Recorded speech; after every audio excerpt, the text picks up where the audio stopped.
Welcome to the GK objective biology channel. मैं हूं NEET गुरुजी। हम डिस्कस करने वाले हैं नीट यूजी 2020 का बुकलेट कोड जीवन केमिस्ट्री पोर्शन। हम 161 से शुरू करेंगे और 170 तक जाएंगे इस वीडियो में। तो एक एक क्वेश्चन को हम डिटेल में करने वाले हैं। चैनल को सब्सक्राइब नहीं किया तो इसको कर लें subscribe. GK objective biology by NEET Guruji, इस पे मिलती है नीट स्टडी मटेरियल से रिलेटेड बायोलॉजी केमिस्ट्री फिजिक्स की इंपॉर्टेंट क्वेश्चंस और इंपॉर्टेंट टॉपिक्स की वीडियोस। तो 161 में शुरुआत करते हैं। लो भैया, प्रभु का नाम कर दो शुरू exam. Which of the following oxo acid of sulphur has O O linkage. देखो, ऑक्सीजन और ऑक्सीजन मतलब डबल ऑक्सीजन की लिंकेज पूछी गई है इसके अंदर। तो H2SO4 इसमें तो कोई पॉसिबिलिटी है नहीं। H2SO3 इसमें भी कोई पॉसिबिलिटी है नहीं, क्योंकि इसमें भी सल्फर सिंगल है, इसमें भी सल्फर सिंगल है। बच गया मामला 2 और 3, यहां मामला फंसता है। तो अब मैं तुम्हें स्ट्रक्चर बना के दिखाता हूं, तब तुम्हें समझ में आएगा कि ओ ओ लिंकेज आखिर ये पूछना क्या चाह रहे हैं। तो देखो भैया, अब ड्रॉ होने वाला है आपके यहाँ पे स्ट्रक्चर। ये आ गए हम डैशबोर्ड के ऊपर। तो जो H2S2O4 नहीं, H2S2O8 है ना, इसके अंदर होती है ओ लिंकेज। कैसे होती है ये देख लो। ये देखो, ये ऑक्सीजन है, यहाँ पे भी ऑक्सीजन है, ठीक है जी।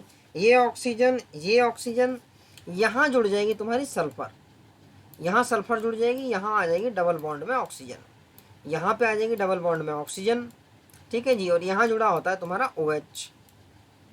सिमिलर केस यहाँ हो जाएगा, यहाँ सल्फर आ जाएगा, इसके ऊपर डबल बॉन्ड हो जाएगी, ठीक है। यहाँ भी डबल बॉन्ड हो जाएगा, इधर तुम्हारा आ जाएगा OH, ठीक है। तो हमसे पूछा गया ये ओ लिंकेज। तो इस वाले केस में है H2S2O8 वाले केस में, लेकिन H2S2O7 जब ऑक्सीजन के साथ हो जाएंगे ना, तो ऑक्सीजन के जब साथ हो जाएंगे, तो ये मैं बात कर रहा हूँ इस स्ट्रक्चर की, O7 वाले की। तो इसमें फिर हमें ये ऑक्सीजन हटाना पड़ेगा, क्योंकि साथ ही तो चाहिए। 2 2 4 5 6 और एक 7, 8वां हट जाएगा, ठीक है। तो करेक्ट आंसर इसमें हो जाएगा भैया तुम्हारा ये वाला। इसके अंदर हमारा हो जाएगा तुम्हारा ओ लिंकेज, इसी में होता है। एनसीईआरटी में क्लियर डायग्राम दिया हुआ है, वहीं से क्वेश्चन पूछा हुआ है। तो केमिस्ट्री क्वेश्चन भी डायरेक्ट एनसीईआरटी से आ रहे हैं भैया। एनसीईआरटी पे ध्यान दो, 162 पे आ जाओ। The rate constant for a first order reaction is 4.606 into 10⁻³ पर सेकेंड। फर्स्ट ऑर्डर रिएक्शन है, यूनिट क्या होगी? पर सेकेंड होगी, पर टाइम होगी। टाइम क्या है? सेकेंड है। The time required to reduce 2 gram of the reactant to 0.2 gram is initial क्या है 2 ग्राम, फाइनल क्या है 0.2 ग्राम। फॉर्मूला लग जाएगा क्या? हाँ लग जाएगा जी। तो 162वें पे आ चुके हैं, ये नए डैशबोर्ड पे आ जाओ। 162वें में एक तो ये ध्यान दो, रेट कांस्टेंट की वैल्यू कितनी दी हुई है भैया? 4.6, ठीक है। 4.606 भी है भाई। 06 इंटू क्या है 10⁻⁻3, 10⁻⁻3। तो जो जो गिवन है उसको हम पर सेकेंड है इसकी यूनिट, ठीक है। फर्स्ट ऑर्डर रिएक्शन की बात की गई है। तो A0 मतलब कि इनिशियल, A0 मतलब इनिशियल कितनी दी हुई है भाई? इनिशियल 2 ग्राम दी हुई है। और हमें ले कहाँ तक जाना है? ले के जाना है हमें 0.2। तो A की वैल्यू क्या दी हुई है? मतलब फाइनल लेके कहाँ तक जाना है? 0.2 तक, ठीक है। 0.2 तक। तो ये तो हमारी हो गई गिवन वैल्यू। सब फॉर्मूला क्या होता है? फॉर्मूला क्या होता है फर्स्ट ऑर्डर रिएक्शन में? टाइम का। तो टाइम का फॉर्मूला सीधा सीधा होता है भाई 2.303, ठीक है। 2.303 फॉर्मूला याद है तो बड़े आसानी से हो जाएगा। Question divide by K into log of, ठीक है जी, log of A0 divided by A। ये फॉर्मूला होता है, मतलब इनिशियल डिवाइडेड बाई फाइनल। तो इसमें जब हम वैल्यूज को कर देंगे पुट, तो हमारा जो टाइम है वो पूछा हुआ है कि भाई टाइम कितना लगेगा। तो इसमें पुट कर दो 2.303, ठीक है। 2.303 के की वैल्यू क्या दी हुई है? के की वैल्यू दी हुई है 4.606 इंटू 10⁻⁻3, ठीक है। जो हम क्या कर रहे हैं, सिंपली वैल्यू को करना है पुट, ठीक है। इनटू ये लॉग हो जाएगा। लॉग में A0 की वैल्यू क्या है? 20 थी। तो इसमें A की वैल्यू क्या है? 0.2। जब इसको तुम सॉल्व करोगे, सॉल्व तुम्हें खुद करना है ताकि प्रैक्टिस और स्पीड बनी रहे। आंसर आ जाएगा भैया 500 सेकेंड। सॉल्व करें और इसको बहुत ही स्पीड से सॉल्व करें, 500 सेकेंड आ जाएगा। क्या दिया हुआ है आंसर? ऑप्शन नंबर 2 में दिया हुआ है तुम्हारा 500 सेकेंड, ये इसका हो जाएगा करेक्ट। 162वें का ऑप्शन नंबर 2 करेक्ट हो गया भाई। 163वें पे आ जाओ, क्या कहता है? Which of the following alkane can not be made in good yield by बुर्ज रिएक्शन। बुर्ज रिएक्शन का नाम लेते ही क्या सिमिट्री की बात ध्यान आती है? हाँ जी आती है। तो सिमिट्री की बात ध्यान आती है तो उससे लगा दो आंसर। एन हेप्टेन, हेप्टेन में कितने होते हैं? 7। क्या इसमें सिमिट्री है? नहीं है। तो फिर इसमें यही तो पूछा है, which of the following alkane can not be made in good yield. तो जिसमें सिमिट्री नहीं होगी उसमें क्या बनेगा? गुड यील्ड में नहीं बनेगा। तो 163 का सीधा से धर दो ऑप्शन नंबर 2, क्योंकि इसमें सिमिट्री मेंटेन्ड है। एन ब्यूटेन में भी सिमिट्री मेंटेन्ड है, एन हेक्सेन में भी मेंटेन्ड है। तो ये तीनों सिमिट्रिक है, ये एसिमेट्रिक है। एसिमेट्रिक की गुड यील्ड नहीं है बुर्ज रिएक्शन में। सीधा सीधा कॉन्सेप्ट हमने पढ़ा हुआ है, चलेंगे आगे। मैच द फॉलोइंग, ये ऑक्साइड है, इसका नेचर पूछा हुआ है। Simple simple NCERT based question है 164 का। तो कार्बन मोनोऑक्साइड कैसा होता है? तो कार्बन मोनोऑक्साइड न्यूट्रल होता है। ए का 2 लग जाएगा। ए का 2 कहीं दिया हुआ है क्या? अगर तुम्हें ये पता है तो आंसर आ गया क्या? हाँ जी आ गया। एक पता है तो आंसर आ गया भैया, ये देख लो। अगर तुम्हें ये पता है कि कार्बन मोनोऑक्साइड इज न्यूट्रल तो आंसर तुम्हारे हाथ में। बेरियम ऑक्साइड क्या होता है? तो ये बेसिक होता है। Al2O3 क्या होता है? तो एम्फोटेरिक होता है। Cl2O7 क्या है? एसिडिक है भैया। Cl2O7 की अलग अलग सीरीज है इसमें, और इसमें जो है एसिडिक का ऑर्डर एसिडिटी का पूछते हैं, इंक्रीजिंग और decreasing order of the acidity. तो ये सारी ध्यान तो यहाँ से तुम्हें ध्यान होना चाहिए। तो बहुत ही सिंपल क्वेश्चन है 164। अगर तुम्हें पहला ही पता है कि carbon monoxide is neutral, answer निकल जाएगा। 165, ये थोड़ा सा ट्रिकी क्वेश्चन कह सकते हो, लेकिन सिंपल फार्मूला बेस्ड क्वेश्चन है। A mixture of nitrogen and argon gas in cylinder contain 7 gram of nitrogen, 8 gram of argon.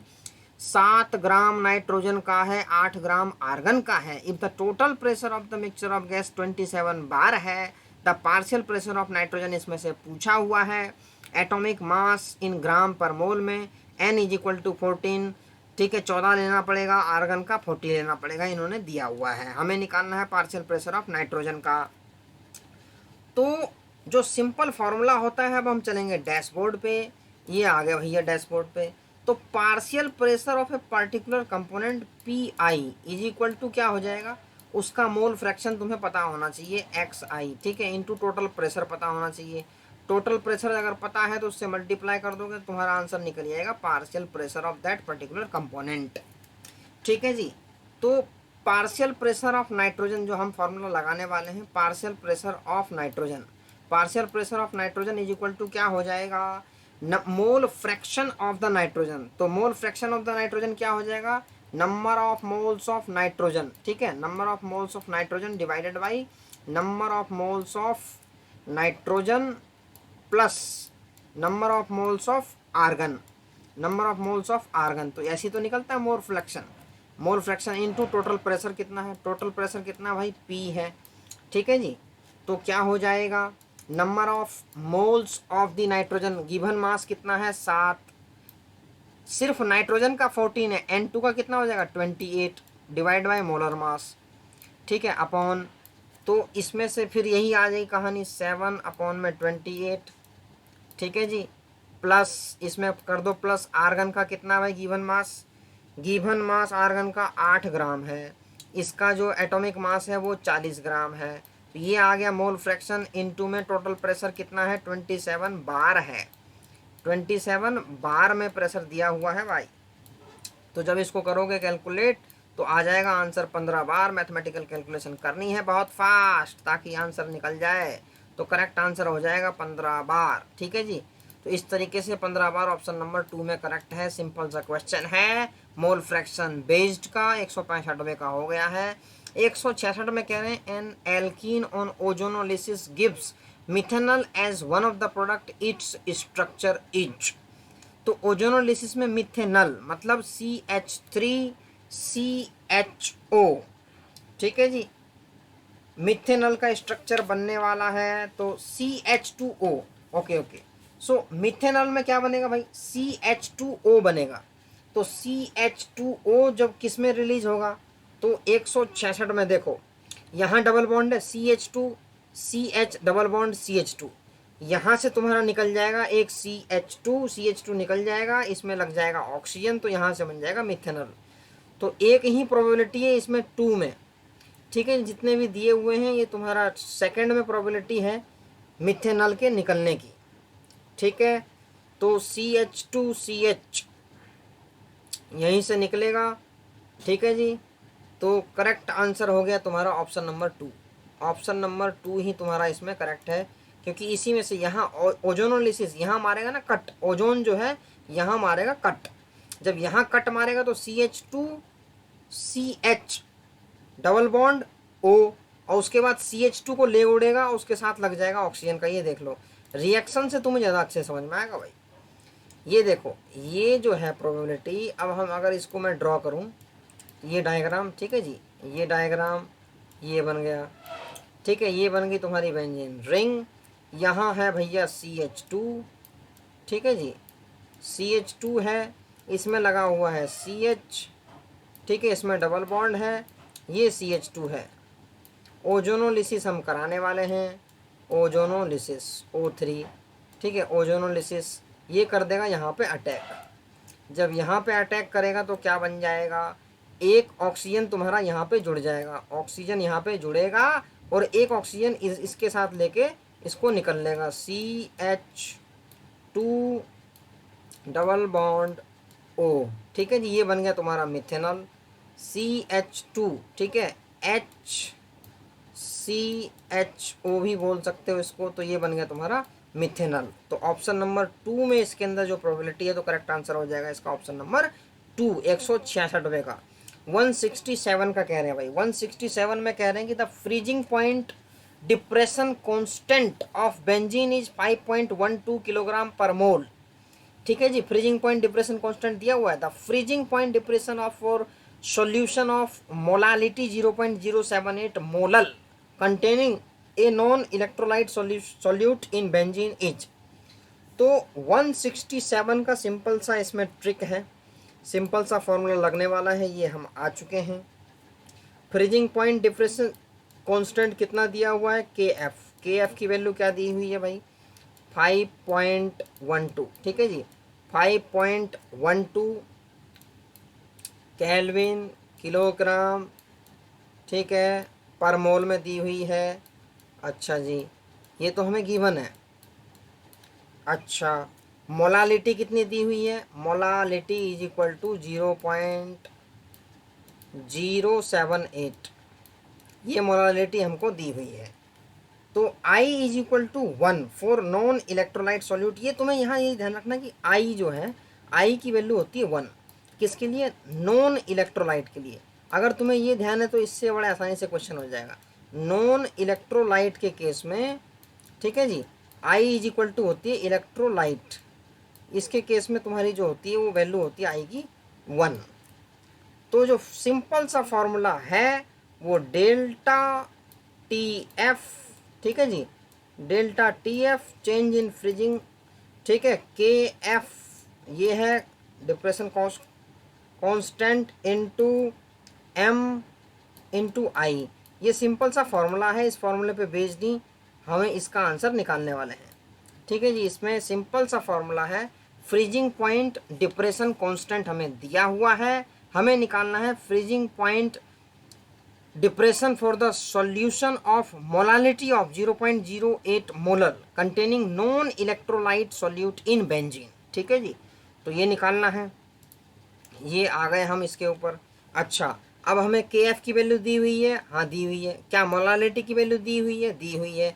तो पुट कर दो वैल्यूज़ को, 5.12 क्या मैं वैल्यू पुट कर दूंगा, हाँ जी, इनटू किससे मल्टीप्लाई कर दूंगा भाई, 0.078 से, 0.078 से मल्टीप्लाई मैं कर दूंगा। तो करेक्ट आंसर क्या आ जाएगा, इसका करेक्ट आंसर आ जाएगा 0.3999।